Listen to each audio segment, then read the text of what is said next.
Iowa's News Now Sports has your all-access pass to all things Hawkeyes. This is Eye on the Hawks.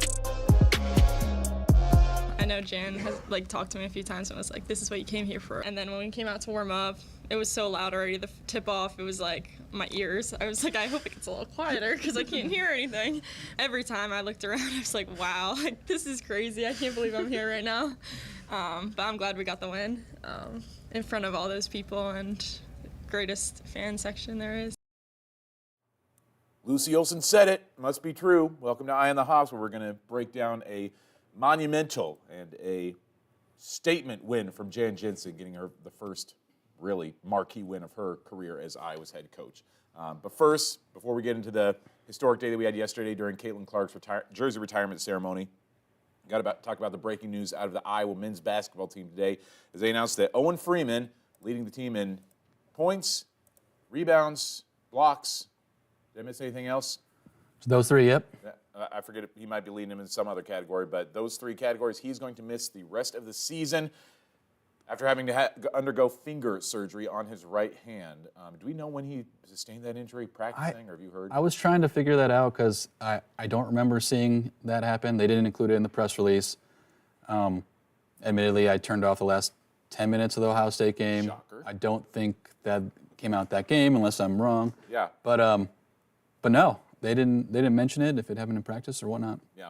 So no more Owen Freeman, and so this team that is just already reeling at this point, now doing it without their best player, they're going to have to be relying on Peyton Sanford, obviously, to shoulder a lot more of the scoring load. And, I mean, I don't know who's going to be bringing. Who did they start at the 5? I was just looking, did they start Riley Mulvey, who I think has put in some solid minutes as a backup? Has he? I think so. I mean, he's nothing offensively like Owen, right? Uh-huh. He cannot.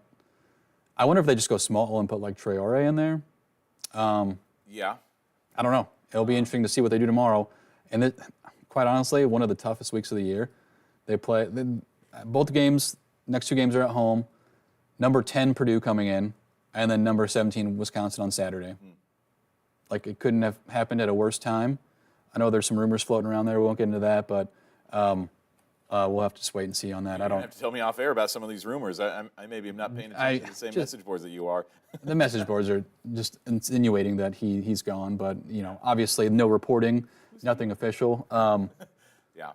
But unfortunate that he suffered this injury. Yeah, a guy who has come in and been so well loved by the Hawkeye fan base. I mean, I feel like just his grit, his work ethic, his ability has really endeared him. I kind of envision him or see him as a little bit of a, maybe like a Jess Settles type. I know that's lofty praise for somebody that's a Hawkeye, but it's like somebody who comes in, contributes greatly to this team as a freshman, and really seems like he's on the trajectory to have an outstanding career that he could be, Big Ten first-team all-conference player in the next couple of years. And so he has that kind of potential, but for the moment, he has tenacity too, and the fans love him.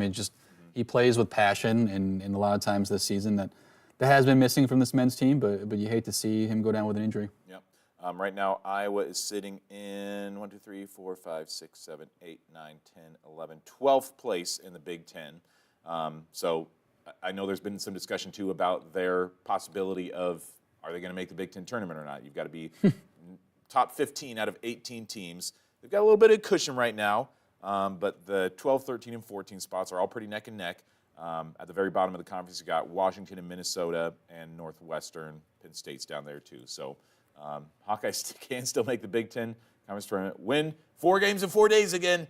Maybe it's the year. Or is it 5 games? I don't even know how many games you got to play. Well, if they were on the bottom half, I'm sure they'd have to add another one. But, I mean, there's some talk about how many games do you see Iowa winning this season. Their next 4 games, Purdue, Wisconsin, at Maryland, at Rutgers is a winnable game, but they haven't won a true road game all year. Oregon at home, Washington you said on the bottom of the league. At Illinois, at Northwestern, who you needed a 3-point at home to win, and then you wrap up with Michigan State and then at Nebraska. You beat Nebraska in overtime last time, but it wasn't, you don't just walk into Pinnacle Bank Arena, as some would say. The Iowa women certainly didn't walk into Pinnacle Bank Arena last season. That's a tough place to play. The Big Red shows out, especially when Iowa's in town. Yeah, there's 2-3 winnable games left on that schedule. which if they win 2 more games, I still think they make the Big Ten Conference Tournament. I think they'd still have 3 teams probably under them. But true. But is that what you want your program in year 14 to do? Like, there's a lot of questions that need to be answered after the season. Yeah. Oh, yeah. A lot of questions. And, I mean, and to the program's credit, they've been bringing in some big recruits. It seems like they've got, I forget already the name of the kid who they brought in last week, who's a top 100 national recruit. And so yeah, their recruiting class is ranked top 25 by Rivals, at least when I said, and I honestly forgot the name of the kid too. But I always have trouble remembering the recruiting names. Mm-hmm. But they got that Miami kid who's already on the team, but he can't play. Yeah. I'm just trying to think again about who fills this hole of Owen. Does Evan Bronze get more minutes? Like, he transferred to this team as an Iowa City West kid and was kind of talked about like, all right, this kid's going to kind of be a similar Rebracha, maybe something like that, and just has never materialized over the last 2 seasons. But does he start picking up more minutes? He's a little bit, I mean, similar body size, not quite as tall as Owen, but at least maybe a similar position style as Owen would be. Yeah, he averages 4 minutes a game, which I don't know. I've seen over the past 5 games, it's Riley Mulvey on that 5 spot if they choose to do another big. All season, Fran's been going kind of small though, and when Fran's been going out, or when Owens like left the game, Dembele, who's a couple inches shorter, would come in, or Seydu would play that, and it's just interesting to see like what he's going to do without Owen Freeman. Yeah, I've been surprised to see Riley. He's played in 11 games this year. I mean, about half of what they've actually played. Just to get that many games in, I kind of thought of Riley as the human victory cigar, as some people like to call him. But he's at least been getting in a little bit more than I maybe would have expected him to. But yeah, a lot of question marks going forward for this team for what's going to happen this year and what's going to happen the rest of the way. I mean, do we envision Peyton Sanford averaging 25 points a game going forward? Like, I just don't know what this team does if they just rely on outside shooting a bunch. I think they're just going to struggle for the next, at least for a while. Yeah, they play a lot of good teams. They have, I think, 9 quad 1 games remaining. Okay. And, man, it just seems like one of those years that just nothing's going right for the team. Their defense isn't great, and that's been the case for a while. But you're not going to be able to compete with the upper teams in the Big Ten. If they do, I'll be happy. But yeah, this is a gut punch, and it just seems like one of those lost years. Yeah, kind of. Yeah, I mean, maybe similar to even last season. I don't know if you can call last year lost year too, but it felt a little bit. I think any time you don't make the tournament, the NCAA tournament, it's one of those years you want to forget. NIT. Yeah, I mean, could still make some sort of postseason tournament, I'd imagine. Even if they lose every game from here on out, it's like somebody's going to invite them. Did you know about this tournament? I literally didn't know about this until somebody sent it to me the other day, that there's they're playing a tournament in Vegas, I think, after the season with all of the maybe remaining teams from the power conferences. Yeah, I've heard about that. I hadn't read. Maybe I should read more into this because it sounds like something I was going to, if they can make that tournament. Maybe heading to Vegas after all. I didn't know anything about it until a friend sent me it the other day, and I'm like, okay, another postseason tournament. Why not? Do we want to suffer any more conversation about the? We can move on to the good stuff now. Yeah, is it the Terry's Chocolate Vegas Showdown? No, that's an early season one that already happened. Never mind. I didn't remember the word chocolate being involved, but it has some generic name like the postseason tournament or something of that. Okay. Creativity and caliber. But while we do a little research on that, let's talk about the Iowa women's team because yesterday, Sunday, Caitlin Clark's jersey retirement ceremony, I mean, you just couldn't have had a more ideal day as a whole for the Iowa women. You've got a day where all the best dignitaries are in town. You've got Lisa there. You've got Kate and Gabby back in town. Monica Sonano. McKenna Warnock was in the stands. I was a little surprised she didn't get invited down. She was a starter on the first championship team, and so I thought that she'd maybe be down there with Monica and the rest of them. But McKenna Warnock was there. David Letterman, I guess, is in the house. They mentioned him 5 times on the broadcast. He's friends with Lisa Bluter now. Yeah. I think they met at a WME game, they said. I remember them sitting together at a Fever game a while back, and so I'm like, all right. And I know David had Caitlin on his talk show that he has now on Netflix. Yeah. So I wondered if this is going to be part of that. For a lot of his specials, he'll go visit the person's home and do some shooting around there. And so I'm I wonder if that's this is going to be part of that documentary that it'll be showing him at this game. But yeah, that was just a fun, weird sighting to have David Letterman courtside. More of a Conan O'Brien guy myself, but hey, David in the stands, why not? This was a sweet moment. Love seeing those hugs between her and her parents, the family afterwards. You knew it was a game. Even if Iowa lost, everybody was staying in those seats for the end of the game. But luckily, they had something to cheer for and had a momentous day where they got to see Iowa knock off a top 25 team. I think I heard somebody say, I didn't look up what the actual stat would be, but the first time an unranked Iowa team has beat a top 5 team in 24 years, I heard somebody say. Yeah, they actually had that in the broadcast. I don't remember the exact years, but it was like early 2000s. So that would have been probably, if it was 24 years ago, that would have been Lisa's, I guess maybe her second year that would have happened. But yeah, I meant to look that up. So one other nugget, and this is where the women's game, we've talked about the nets different with road games and whatnot. Mm-hmm. This was only the second game all year on the women's side where an unranked team beat a top 5 team. And it happens more in the men. I mean, Kansas State beat Iowa State on the road. Right. Right? And that's just rankings. That's not even like the net. I believe. Right. Well, I meant the net. It's in the men, like a road game is, a quad one is 1 to 75. Uh-huh.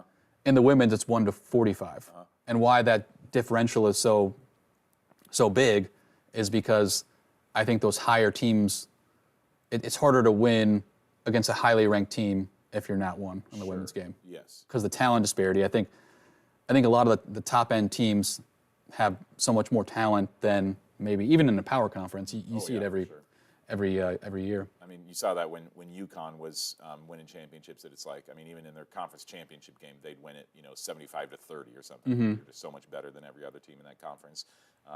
And still, I mean, it's starting to level out a little bit more, but still, there's such a gap there in talent capacity. But that had to be a quad win. I have to imagine last night. Yeah, it was. Yeah, 100%. The only other game this year where a unranked team beat a top 5 team, I believe they said, was Utah beat Notre Dame. Apparently.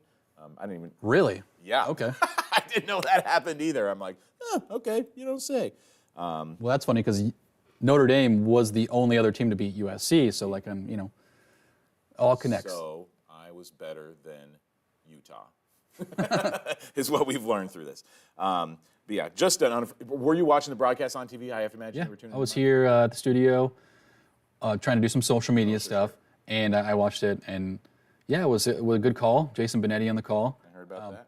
Yeah, and You a big Benetti guy? I like him. He's good. I don't know his work very well. I feel like I hear mostly like Northwestern people talk about Benetti or people from sure. Chicago.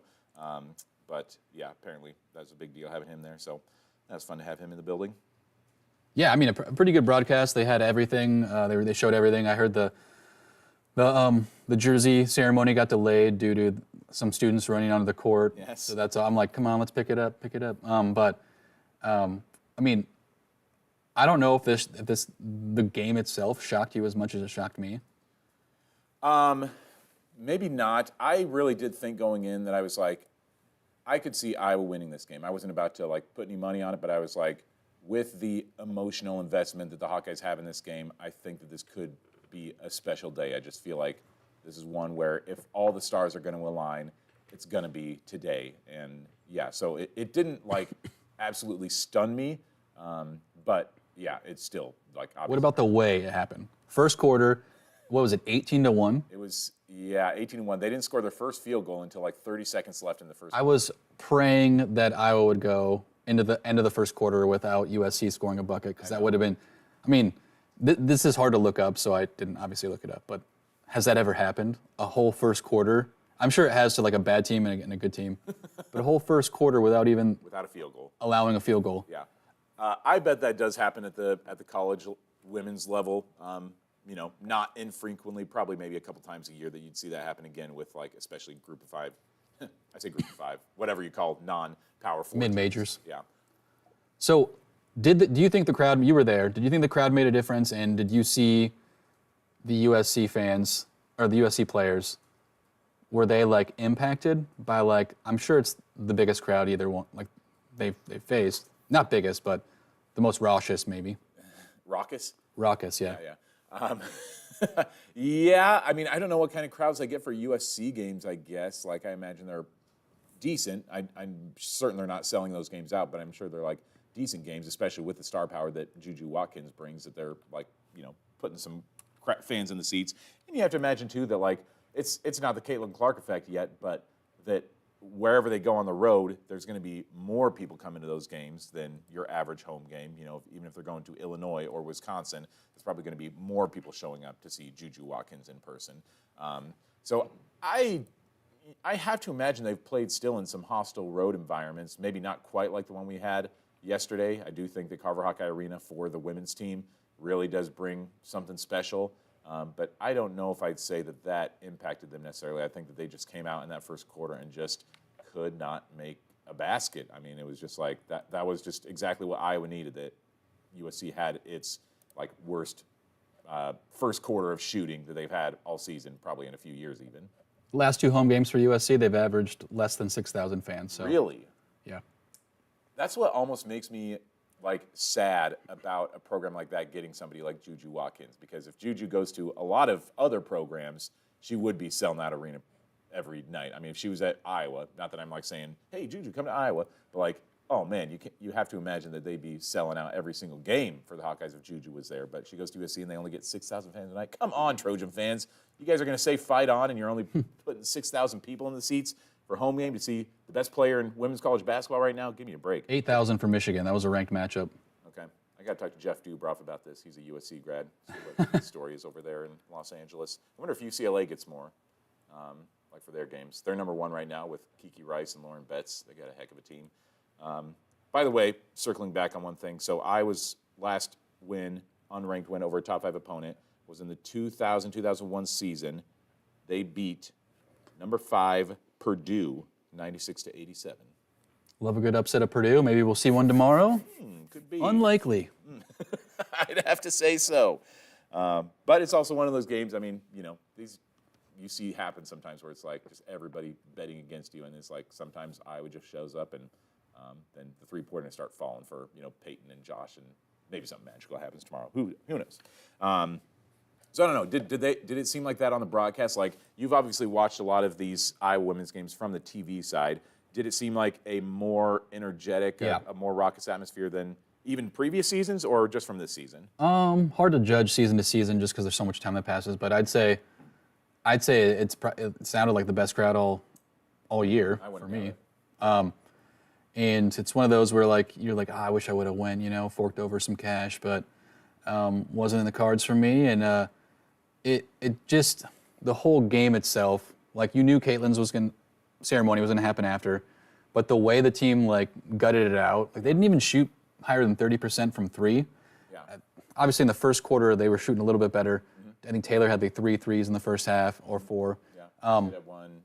Sid had one, yeah. I think Lucy had one and Aaliyah had one. But when they lost the lead right before half at the buzzer, like that. I thought it was over. Man, that press, what is happening? Iowa cannot break a press to save their lives. And Jan was asked about it yesterday, and she's like, oh man, we've been practicing it well, but it just, whatever reason, they didn't figure it out more in the second half, just like in that second quarter. I'm like, y'all need to bring North Lynn or New Wafanda in here to play some press against you, because you cannot figure out how to do this. And it is tougher when it's USC. I mean, USC is just so big. They've just got huge bodies on that team. And so, breaking that press is tough. And so Aaliyah certainly figured it out. She just kind of did what Caitlin did last year, where it's just put your head down and just ram right through it, basically. And so they got it a little bit straightened out in the second half, but if I'm any opponent, it's just we press this team and we're going to have good things happen to us. And so that was a little bit of a concern of mine, even looking forward. But yeah, at halftime when JuJu gets that steal, lays it in, they get their first lead of the game, I'm like, all right, this is kind of the end for Iowa. They just shot terribly in the second quarter. And that was the story of that game yesterday, is that they just gutted it out, got gritty. They just had guts to them. And Lucy, game high 28 points. She scored more than one of the leading scorers in the country right now. And her game, that mid-range game, is just, when she's on, it's pretty to watch, right? Mm-hmm. And she can shoot the 3 when she needs to. Not a high clip, I don't think, from there. But the way she guards too, and someone pointed out, I think it was Elliot, He said when Kylie Feuerbach was guarding JuJu, I think she was like unofficially like 1 for 6 or 0 for 6. I'll have to pull up his tweet, when after the soundbite. But that was huge too in the first half, just limiting her points from the field. I think she hit 10 out of 11 free throws, which was almost half her points, half of her 27 points, and then she got a bucket at the end of the game, so really it was 25. You got some Lucy VO cut, don't you? Oh yeah, playing that? Totally forgot about Roll that. That beautiful bean footage, as we like to say. She had just some. I mean, it really was the best that I've seen Lucy play in a Hawkeye uniform, and it's her new season high in points total. So new high in a Hawkeye uniform with 28, and not just making those mid-range buckets, but like in the second half especially, just driving to the hoop, getting crafty and creative with some of her layups. Nice pass there you saw to Hannah Stolke. And, of course, as we like to give the plugs for YouTube, if you're watching us live on YouTube, you can that was a nice duck. That layup, yeah. Beautiful one. Yeah, that was probably my favorite of first shots of the night. But if you're watching on YouTube, you can see some great highlights that we've got cut from yesterday. And, of course, always we have great footage, and you can see the images from the games if you tune in live on YouTube with the Eye on the Hawks account, Iowa's News Now as well. So anyway, but yeah, Lucy was at her best. That's exactly what Iowa brought her to town to do, was play a game like that. And of course, we asked Lucy and Jan after the game about what it was like to finally have that game where it felt like she got over the hump and she was finally doing what she was brought to Iowa to do. I've been struggling just because we've been losing, and I feel like I haven't helped a lot with helping my team get the win. But I'm glad today the shots were falling. I think in practice we've all been clicking a lot better. I think it just takes time sometimes, and 5 new starters pretty much, like Sid and Hannah have been here, but the rest of us, we needed to learn to play with each other. And yeah, I think it was clicking the past few practices. We had Washington, we had a glimpse of it, and then I think now we're rolling. Well, you know, in that third quarter, it was somewhere, I can't remember, it's a blur, after one of the shots, right before it started. I went up to her and I just said, I looked at her, I said, you got to know how much I believe in you. I said, it's go time. You know, just because sometimes she's such a great kid, and I think, you know, what's harder to understand from the outside is when you transfer in as a senior and you're a point guard, you're still very new and you're trying to learn it and run it, and there's a lot that happens in your head, and so you know, she's just wants to do so well, and she's felt the pressure too. So I just went up to her and we just had a moment, and I was just trying to free her up. And then she got one to go. And then when she gets one to go, and then some of those little fades and floaters, then they become a little bit more confident on the delivery. So I just am so happy for her to, you know, that she got to play free, and people, I think, really got to see that start to translate. I do think, you know, coming into, you know, learn a new system and the physicality, game in and game out, you know, we're still working how to adjust to that. You know, that's the one thing that we do love about Jen and that makes her, I think, special as a head coach, is that she has such a personal way about her and a way to connect with people that she talked about that moment in the huddle where she goes up to Lucy and says, like, you know, you got to know how much I believe in you. And this is not to say that, like, Lisa wouldn't say that or Lisa wouldn't do that or Lisa couldn't put that across the same way, but Jen does, I think, have a special personality that, like, I think could inspire that in people, and that, like, does give people confidence in that way. And, like, that's not to say it's always going to work or that that's always going to, like, translate well to on-court performance. Yesterday, I think it did. I think that instilled some good confidence in Lucy, but I think that is something special that Jen brings to the table and will hopefully translate to some big recruits coming in. There were some really monster high school recruits in the crowd yesterday. Addie Deal, who's already committed to Iowa, who's going to be here by this fall. She was in the crowd along with Addison Bjorn, who's a top 10 recruit, I believe, from Kansas City. Kate Harpring, who's the #1 recruit in America. She's from Atlanta, and she was in the crowd. And then I saw a gal from Jenica Lewis, who's from Johnston, I think, was there. She's a junior, I think, or she's a sophomore. I forget. But then, and I think there was one other player there as well. But it's huge recruits, and that's, I think, what Jan brings to the table is that, like, special personal nature. She's, like, the best recruiting coordinator that this team could ask for. Let me ask you something about those recruits, if you know off the top of your head. I know Addie's coming in this, you said this fall. Are there any other recruits that were in-house that are potentially this fall. I know they have 2 other recruits that are already committed, one from Alaska and one from, I can't remember the other one. Journey Houston, I don't know where Yes, she's I from. believe Journey Houston was there. I think I saw somebody post a picture of Journey Houston that she was in the building. I don't think I saw anything from, the gal from Alaska. I've forgotten her name too, but it's a long trip. She can be forgiven for no, for sure. recruiting games. I just didn't know if these 3 players, Layla Hayes is her name. Layla Hayes, that's right. If that was their full class or if they're aiming for another one. Because if you stack up a couple of good roster or good recruiting classes, Right. the future looks bright. Yeah, and a lot of those, I think those other ones I mentioned, Kate and Addison, are both juniors, I believe, and so they'd have some time left. Somebody that I've talked to, I'll just say an insider just so I don't totally call him out, but somebody who knows the inside situation pretty well, he thinks that Iowa has a really strong chance to get that Kate Harpering from Atlanta, who's the #1 recruit in the country. Okay.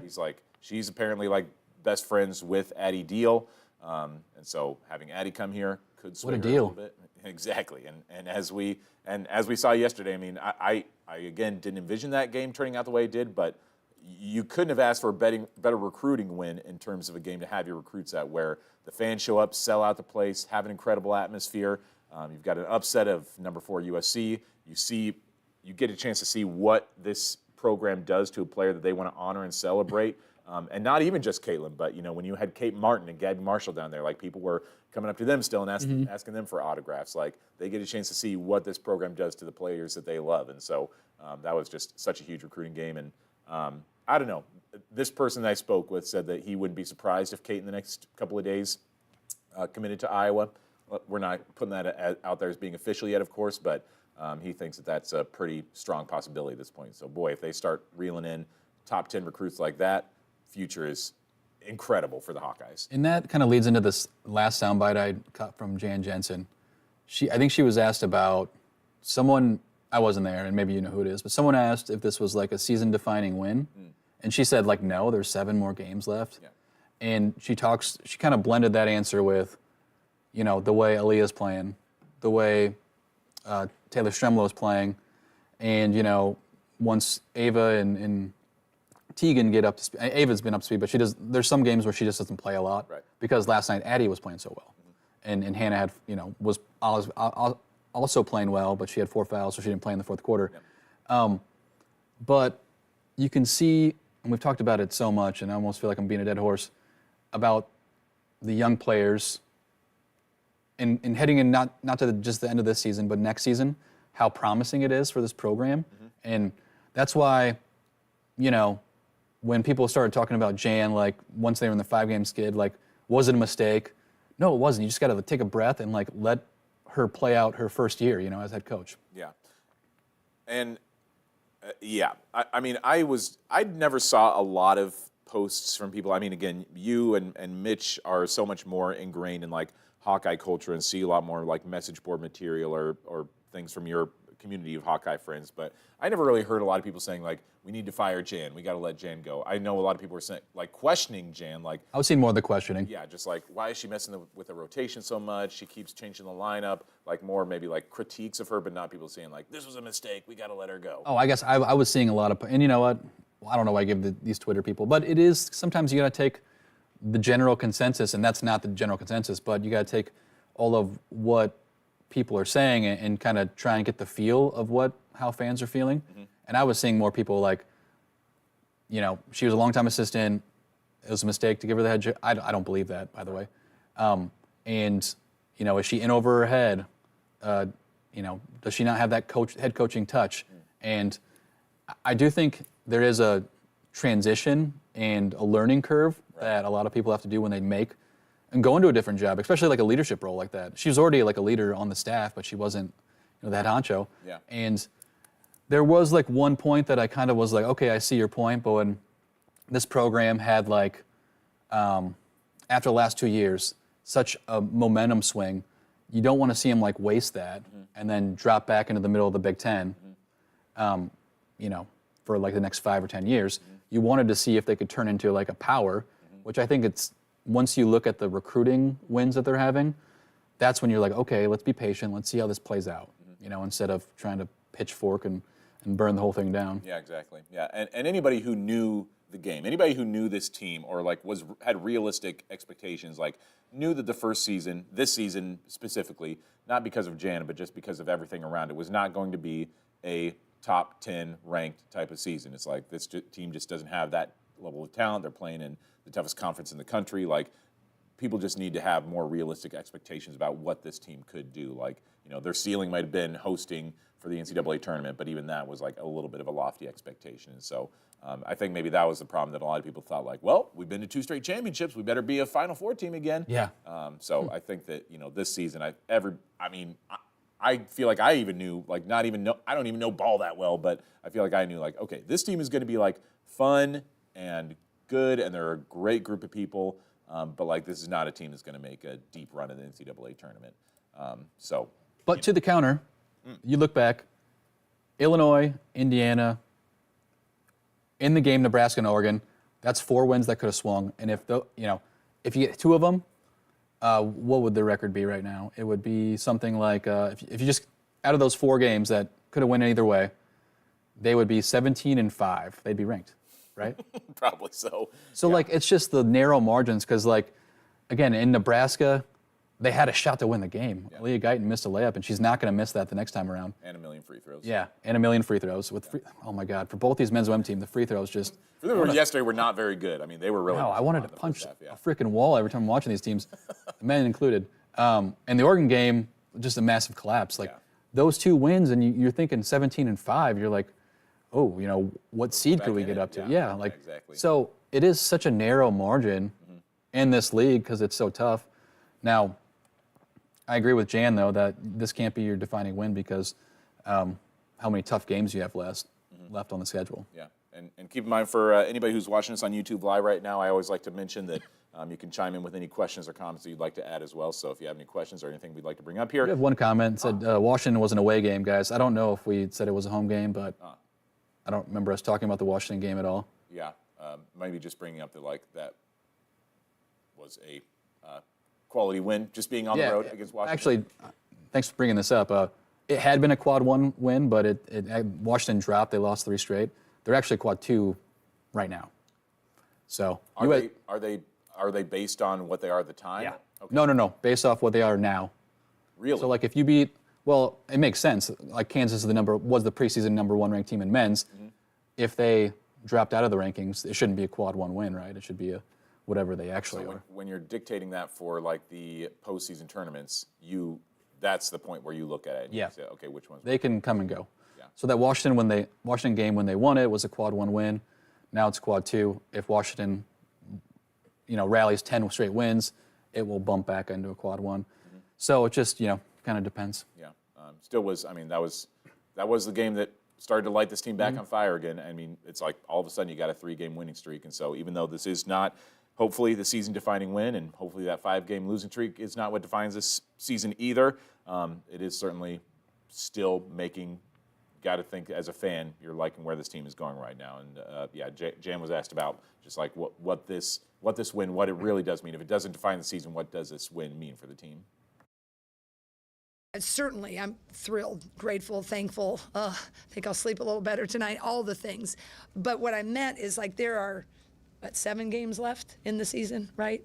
And look, I mean, we've been a 1 possession in every game I've replayed in my mind thousands of times and learned and all the things, I think we called great timeouts to advance tonight. We maybe hadn't done that as well a couple games ago. So I think it really will help us with that belief. What positive out of a negative, we still didn't shoot great tonight, right? But we're able to win. If we can shoot it a little better and hold our defense, I think there's a lot of promise for this next 7 games and to hopefully love it to be the big tournament, right? But this team, I think you saw how much we counted on Guyton. I think you see what Strimlow can do when she's in, right? And Mulaney got a couple minutes. She's going to be coming. But those minutes that we're getting are going to be so valuable. I hope it'll keep stacking wins. But I think the future, building into next year and the following. So I would love to think that, but maybe just a little gun shy. I mean, we still need to handle the press, right? We need to make shots. And I know when we're going to Minnesota, they're going to be coming off 2 losses. We've had some big wins at Minnesota. And a lot of people remember Caitlin Clark in this jersey. And so when we go into an environment, sometimes it's like, whoa, we get an incredible shot. So I think I'm just trying to stay steady. But obviously, a top 4 win is huge. I'm incredibly proud of them, and I intend to build on it. But I do know the youth that we have sometimes, and we count on them a lot. And sometimes when you get in those tough stretches, we got a lot of tough road games ahead of us. So I'm being cautiously optimistic. It's funny, she kind of mentioned what we've talked about a few times, where she said a lot of people still remember Caitlin Clark in the Iowa jersey, and so they get a really good shot, and that's what they're going to get at Minnesota. A couple of really tough road games coming up. If Iowa comes out of this next road trip with at least 1 win, I think that you got to count that as a pretty big win. So the next 2 games are at Minnesota this Thursday, I believe, and then at Nebraska next. Oh, I got a graphic. And I was like, Mike, I'm trying to cue you up to bring up the graphic. Yeah, I'd missed that one. Come on, man. All right. So at Minnesota on Thursday, and then at Nebraska next Monday, which is February 10th. Yes, almost exactly a year after last year's game at Nebraska, which was Super Bowl Sunday. I don't know because I was over there covering when we thought that Caitlin might break the record that day. So Minnesota had looked good. They've been ranked for a little bit. Not anymore. Yep, you heard Jay mention they've lost a couple in a row. They lost 2 in a row, 3 of their last 4. They just dropped games on the road to USC and UCLA. I believe the USC game was a 6-point game in the second half, but Trojans won 82-69. Bury the program. They lost to USC and UCLA. I will say this, though. I don't know if you've looked at Minnesota's schedule, and I'm not saying I haven't watched them this year. Their non-conference has got to be rated like the worst in the country. Really? They've played not a single team in the top 100 of net in their non-conference schedule. They played 2 power conference teams in the non-con, and all 14 non-conference games were quad 4. Wow, really? Which is 91 plus, so it's not like the men's game where it's like 170. Yeah. But their net's still pretty high at 69 or 29.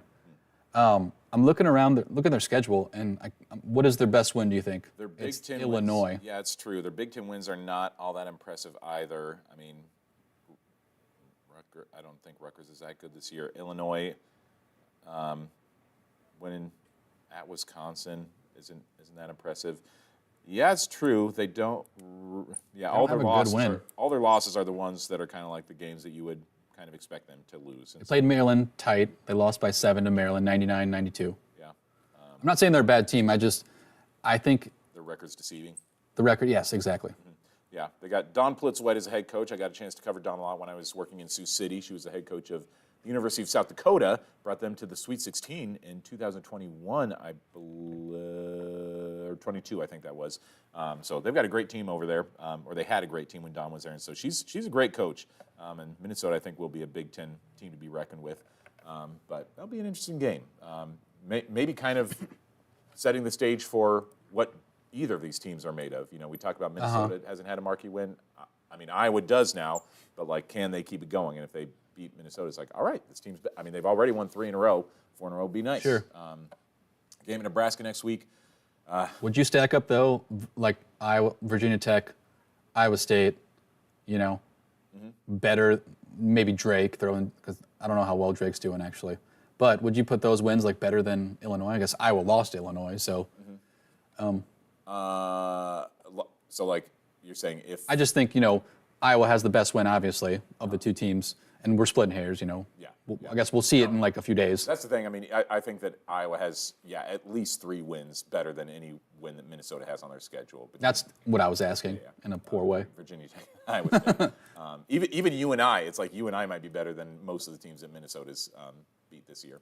But then Nebraska, the game that Iowa let slip through their fingers back last month sometime, and they look to get that one back on the road. They lost at Nebraska last year, so I don't know. You just never know what comes out of those Iowa-Nebraska games. They can always be tricky. And Nebraska right now in the conference is sitting at 7th.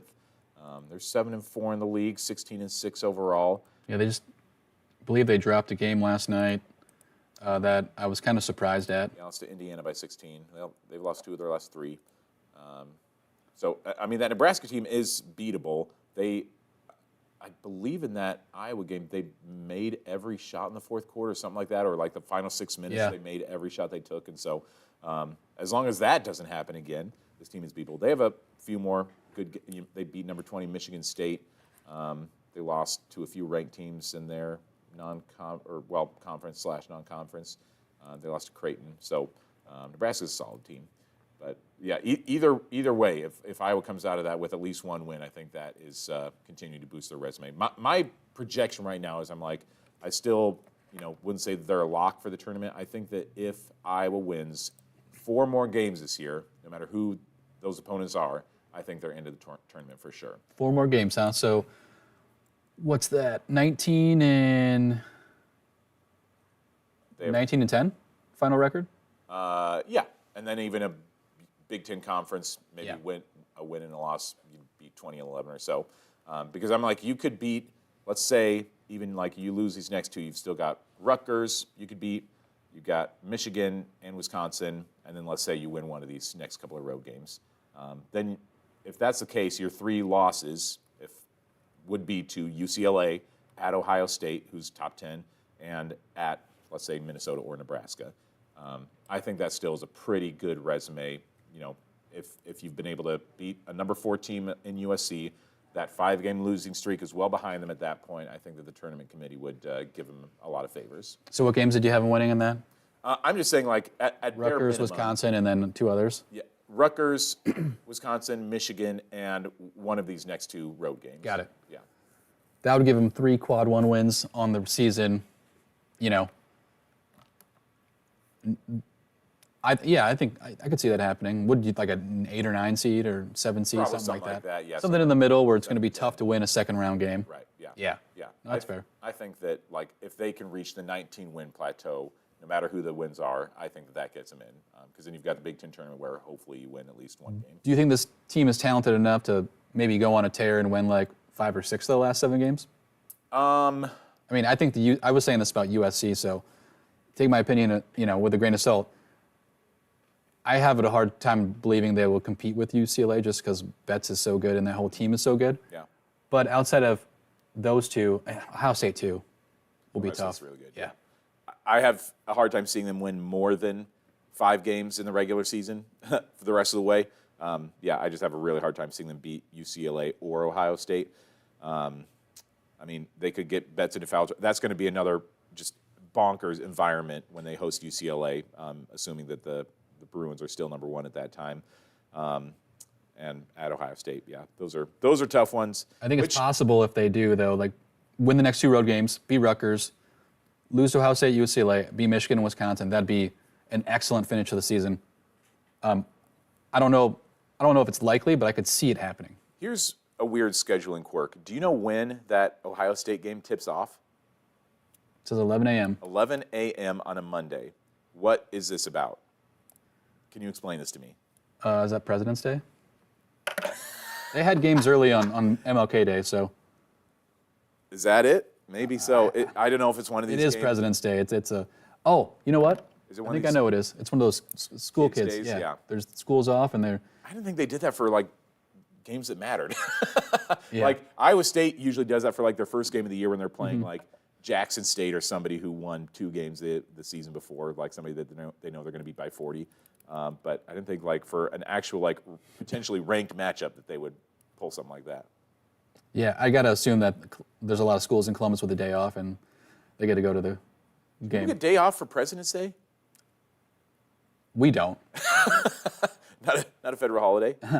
It's a federal holiday, It's yeah. but we don't get paid. Yeah, we don't. Yeah. I don't think so. I'd have to check the schedule. No one wants to hear about that. That is strange, but yeah, I'm just like 11 a.m. You guys. But that is one of those scheduling quirks that it's like maybe Ohio State comes out and plays flat, maybe Iowa comes out and plays flat and loses by 30. Yeah. You never know. Those are those are such strange games. But let's wrap up the show by talking about the post-game ceremony, Caitlin's jersey retirement. We knew it was coming from the point after she won her first Naismith Award as a junior. Gary Barta, on a FaceTime call with Megan Gustafson, with my camera present, said, hey, Megan, you're going to have company up in there in the rafters at Carver-Hawkeye Arena. And so now that day comes to fruition with number 22 getting raised up top. I wish I had better angles of the banner raising, but I tell you what, when Caitlin's in the building, they really restrict your movements as a camera person. You have your one seat that you are allowed to stay in, and you better not move your butt anywhere else in the building, because that's where you're supposed to stay. That's so true. I went to a couple games last year, Illinois at home, and then I came Kansas State. And K-State, it was a little different because it was the beginning of the year. Early. But Illinois, I remember like there were a lot of times where, and I've been to several Iowa basketball games, men's and women's, as media, and there's just some things like right after the game, usually you could go out on the court, but I got pulled back by one of the SIDs or like, you can't be on here yelling at me. And it's like, whoa, really? Okay. Yeah. We want to hear about that. Who was that? I don't know their name, but Oh, really? it was last year against Illinois. Yeah. Whoopsie. And I'm like, okay, I've done it like several times before. Yeah. They do let you go out there this year, but when Caitlin... Yeah, I know, right? Yeah, and definitely. the rules changed, but obviously, rightfully so. You don't want security reasons are important, but I mean, I don't think anything's going to happen. So Yeah. it is kind of silly or kind of funny to see what kind of stuff they do when she's in the building. It is a lot of protocols. Yeah, we had to be there an hour and a half before tip-off for a media meeting just to get the rundown. Really? Yeah, like we had to be there by 11 a.m. So that's what especially made it a long day for me. But it was still good. I mean, I knew traffic was going to be wild if I got there any later. So, yep, 2 hours. One of those moments, too, that I'm sure, even though you were working, it's just like, I'm glad I was there. Yes, it was a long freaking day. It was a long day, and it still was just like a fun moment to be there, and kind of like It's like a football day. something like that. Only, I mean, I've said this before about just like when Caitlin's there. I mean, the players want to bring their best, and it's like I want to bring my best as a reporter when Caitlin's in the building. I know that like there's going to be way more eyeballs on me and our stories when Caitlin's there, and so I'm like, I really got to like. So that's why it's hard for me to even like enjoy some of the events like that, because I'm like, this is like such an important event. Same with Crossover at Kinnick last year. It was like fun to be there, but I knew how big it was and how much I like really wanted to have a good product that it's hard for me to enjoy it because I'm like frantically worried about my script the whole time. But all that to say that it was like a nice, I don't know, I didn't want to call it like a bookend on her career, but because she's going to be back playing a game in there in a couple months. But it's like a nice little afterward maybe for her career, where it's like, you know, she gets to come and be celebrated again one more time by the Hawkeye fan base and see the jersey lifted up there, even though everybody knew it was coming. It's not like, oh, surprise! Oh, Caitlin's jersey retired, but it was still just a chance to see her and celebrate her one more time is kind of how it felt. A couple of points. Her coat was pretty dope. Did you see what that was? I saw you repost that today. Yeah, I think Brie Lewerke, our friend Yeah. in the business, had a picture of it. Yeah. On the back it said, you could see the Iowa because it was up top, but on the bottom it said Indiana. I don't know if you saw that. Yes. And on the inside it had like some of her accomplishments, like leading scorer, blah, blah, blah. Are you able to bring up that post? Oh, yeah, I could. Feel for see it so we 30 can seconds. kind of dissect this a little bit more. But yeah, I think that Brie Lewerke was the one that you reposted. A Mason it City was. native, your former home, and she's a really talented Unfortunately. photographer. She was. That's where my mom and sister live now too. By the way, spend a lot more time than I'd like in Mason City, I got to say. But yeah, Brie was Caitlin's like personal photographer that got to be in the locker room and went everywhere with the team last year, and so she was in the building yesterday. Lives in Dallas, I think, but she was in the building to celebrate that and break down the Luka Doncic to the Lakers trade. So I've got an Iowa tie for that after I put this up. you've got what? An Iowa tie? Iowa tie. Oh, really? Yeah, but let me bring this coat up first. So on the inside there, they have like a list of all of her accomplishments starting in high school. I think the top ones there say like, you know, a Gatorade Player of the Year, Iowa Miss Basketball, and then it goes into, you know, Big Ten Freshman of the Year, so on and so forth, just throughout. So like, I know, and I think, is there a closer up look of the records that are in there? I'll have to pull up a different shot of this. Okay. Oh, was that the main one? Yeah. But anyway, overall, though, it was just like, and on the back, you could see it said Iowa on the top and Indiana on the bottom. but in between them, it was a little bit harder to see because they were like black, just kind of matted against the rest of it. But you saw like a Hawkeye, like a Tiger Hawk logo and a Fever logo, and I think they had a Dowling Catholic logo on the back of it as well. Yeah, there's a closer shot where you see Nike. Was it say under there made exclusively for Caitlin? Yeah, that's sweet. One more photo. Yeah, Clark. Yep, that's pretty cool. Yeah, pretty cool. So, Just wanted to make that point, but it it was a cool ceremony, and I'm glad Fox aired it live. Yeah, just so everyone you could don't see watch that it. very often. No, not really. Like When Luka Garza got his jersey retired, it was kind of like right after a basketball game, and it was kind of just. I remember being there. Really? And, You were there for that one? Well, no, I think they showed it because it was the COVID year. I think no, it was the year afterwards, so I might have been there. But it was just kind of like it wasn't as produced as this, So just watching it on TV, it was cool seeing. Those camera reporters could move around as much Oh yeah, as they for wanted. sure. I know that much. That was after a game too, though? Yeah, it was right after. Well, it was right after the game he played in. I'm pretty sure. Did they put his jersey up there? Here's, I think, where you're confused. I remember that they told him that his Oh, jersey okay, was that's what incorrect, I'm. and Yeah. that was after a game that, like, Fran gave him a big hug. Because I think Grant Becker was the one who had video of it and posted it on social media. Yeah, I remember got that just confused. my time in Sioux City. But, no, his jersey was retired the following year. Maybe, I want to say it was the Michigan State game during the 21-22 season, I believe. Mm-hmm. And so, yeah. Anyway, so that was when it actually went up in the rafters, but I forget if that was, I was thinking that was before the game, either before or like at halftime of it or something that they did Luka's ceremony. But I don't remember on that. they did, yeah, they obviously wanted to make a pretty big production out of it yesterday and had everybody in town. I kind of wished Letterman said a few words on the microphone, but nevertheless, had him there to see it all happen with friends and family and all the Iowa dignitaries that you do hope were there. Kate Martin coming back just between games. I mean, she had an unrivaled game on Saturday, and I think she has one today. And so she squeezed in the ceremony to get a chance to come back for that, too. Chowing down on a Carver cone with Marshall. So my Iowa tie to the Luka Doncic trade. Yes. Did you see what Devin Booker said? You see? So for people out there, he was asked after, or like when he found out, he was like, I was on the bench, I saw it, and someone told me Luka got traded. And I said, Luka Garza? Because that is the response you make when one of the best players in the NBA is drafted. We don't have to dwell on that, but I thought it was funny. Yeah, it is funny. And I mean, it was a funny point, though, just that, like, Luka Garza is such, like, a deep on the bench guy for the T-Wolves, but it's like, this guy that plays for the Suns knows him, that it's like, nobody knows the rest of the NBA better than fellow NBA players. Like, there's no reason Devin Booker should really know who Luka Garza is, but, like, he's still like, oh, yeah, Luka Garza. Seems like he knows game. What do we have to say about the Fever next year? I know that you posted that on social that she was asked before the game about some of the additions they've been making. I mean, I'm not a WNBA expert, but the name she got on their team, DeWanna Bonner is playing with them too. She signed yesterday. Bonner signed with Fever? Yeah. Oh, I didn't see that. I posted about. She was with the Sun last year, and she was outstanding. Yeah, and she's like a 6-time All-Star and stuff like that. Sophie Cunningham was coming there? Yeah, they re-signed Kelsey Mitchell. You said Sophie Cunningham and Natasha Howard, and it just seems like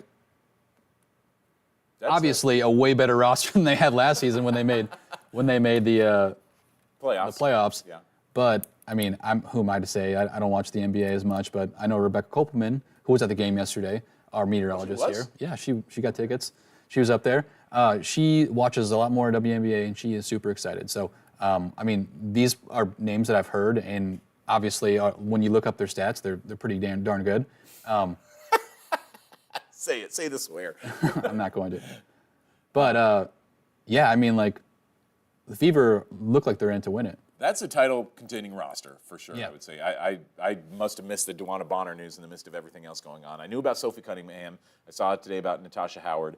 But, yeah, that's a big add when you have already Kelsey Mitchell, Caitlin Clark, and Aaliyah Boston on the lineup. Like that's a team that could compete for a title. You say that especially now because the Aces don't have Kelsey Plum anymore. They traded her away for Jewel Lloyd, which, I mean, she's a great player too, but it's like the Aces are not quite the dynasty anymore. They're not the team that, you always have to reckon with. So the teams last year that were in the finals were the Lynx and the... You asking me? I've already forgotten. I know Liberty. the Lynx were in the finals. Was it not the Liberty? Oh, was that it? Yes, the Liberty won their first championship. Yeah. I believe you're right. Nice job, WNBA. Well, I didn't know if you were like trying to goat me into getting a wrong answer, but Oh, no. I honestly forgot about the legitimately Lynx. forgotten, yeah. I thought it was the Aces, but No. no, it was Liberty in the Lynx. Yeah. Yes. Which the Liberty are still going to be really good. Lynx are still going to be solid. But that Fever team that they're putting together, that's not just a team that can make the playoffs anymore. That's a team that could compete. But that is interesting. Just like, I mean, we've said this all along. That like Caitlin's scoring numbers in the WNBA are not going to be what they were in college, and like especially when you bring in this kind of a roster, it's like she doesn't need to score, and there are a lot of mouths to feed, as they say. On this Fever team, and so there's her assist numbers are going to be out of this world, I think. But Yeah, you'd think. her scoring might just level out at like 20 points a game or something. And I always thought from the limited Fever games that I was able to tune into last summer, just her and Kelsey Mitchell, because Kelsey Mitchell also needs the ball a lot to like be effective. Yeah. I always thought like, oh, is this the right fit? But obviously they made it work. Yeah. And they do have a chemistry there. So you always knew that the points were going to go down, just because Kelsey can find her own shot. She needs the ball to thrive, and that's just how their offense is going to work sometimes. So it's not going to all go through Caitlin like it was at Iowa. There's different ways. So I think she cares more about winning a title than those scoring numbers. So I'm sure she's happy about it. Yeah, I genuinely thought Kelsey Mitchell was going to be gone just because. That's what I thought too. She's a star. She's a great player, and so I thought that she maybe would want to go somewhere else where she could be the star, versus having to play kind of second fiddle to Caitlin. But even when they asked her last year about I remember they announced that the All-Star game was going to be in Indiana, and they asked Kelsey about it, and she was just like, yeah, well, whoever's playing there is, she kind of like alluded to the fact that I'm not going to be there. But here she's come back. Maybe people love this head coach that they added Stephanie White. So maybe that's what swayed Kelsey to stick around. Sadly, they have a new PR guy. Their media relations guy had gotten to be buddies with Ryan Stevens, and he's no longer with the organization. But got to start making some new connections over there with the Fever to get in good graces with the team. Hopefully get a chance to cover them. And Hawkeye fans still going to be a lot more to see with this team that's going to be coming to Carver-Hawkeye Arena in May, on May 4th, and then head back out to Indiana. There's going to be a lot of good games out there this season too. So. Anyway, that's we're going to kind of put a bow on this episode of Eye on the Hawks. Remember to follow our accounts at Eye on the Hawks on X, at Iowa's News Now on YouTube, at Iowa's News Now on Instagram. You can follow us on all the social medias. Of course, follow Mike Howell and myself as we have coverage of the Hawkeye women's and men's basketball teams all throughout the season. Thanks for joining us on this episode of Eye on the Hawks, and we'll see you again next time.